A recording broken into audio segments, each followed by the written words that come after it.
কলকাতার বরিশা উন্নয়নের ৮তম গণেশ পুজোর শুভ উদ্বোধন করলেন মদন মিত্র। সাধারণ মানুষকে শুভেচ্ছা জানালেন। এছাড়াও তিনি বলেন, আমাদের ভোট পুজো শুরু হয়ে গিয়েছে গণেশ পুজোর সঙ্গে। পাশাপাশি উপস্থিত ছিলেন অভিনেতা সোহেল দত্ত। কলকাতার বরিশা উন্নয়নের ৮তম গণেশ পুজোর শুভ উদ্বোধন করলেন মদন মিত্র। গণেশ পুজোর সঙ্গে শুরু ভোটের পুজো, এমনটাই জানালেন তিনি।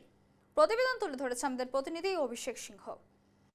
দুর্গাপুজোর আগে কলকাতা আবারও জমজমাট। কেন জানেন? কারণ গণেশ পুজো বলে। এই মুহূর্তে রয়েছি বরিশা উন্নয়নের গণেশ পুজোয়। মদন মিত্রের হাত ধরে শুভারম্ভ হয়ে গেল এই গণেশ পুজোর। আমার পেছনেই রয়েছে গণেশের মূর্তি এবং গোটা কলকাতা কিন্তু জমজমাট গণেশ পুজোর জন্য। কোথাও দেখা যাচ্ছে পুজোর আগেই একেবারে বাজারগুলোতে দরদাম করে মূর্তি কেনা চলছে, কোথাও আবার হয়ে যাচ্ছে একাধিক বড় বড় গণেশ পুজোর উদ্বোধন। সবার আগে এইটুকুনি বললাম যে গণেশ মানে হচ্ছে সমৃদ্ধি। তো এই মুহূর্তে আমাদের ধন সম্পত্তির সমৃদ্ধি থেকে বেশি দাঁড়িয়ে যাচ্ছে আমাদের বাঙালির অস্মিতার সমৃদ্ধির প্রবলেম হয়ে যাচ্ছে। বাংলা ভাষা, বাংলা গান, বাংলায় কথা বলা, পশ্চিমবাংলার সার্বিক উন্নয়ন, এই গোটাটার উপরেই একটা কেন্দ্রীয় আক্রোশ পড়েছে। এটা বাংলার মানুষ মেনে নেবে না, সেটাই গণেশের কাছে আবেদন করে গেলাম। প্রত্যেক বছরই আমি আসি। মেন উদ্যোক্তা যিনি রাজীব বোস, যিশু নামে সবাই চেনে এখানে, আমার অনেক দিনের দীর্ঘদিনের পরিচিত।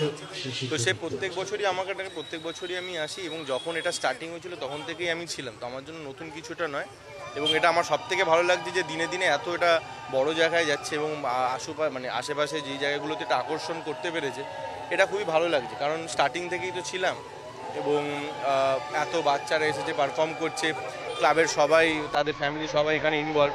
এটাই তো চাই, পুজোর মধ্যে সবাই ইনভলভমেন্ট হলে এর থেকে ভালো আর কী হতে পারে।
ক্যামেরায় শানু ঘোষের সাথে অভিষেক সিংহ, নিউজ লাইভ বাংলা, কলকাতা।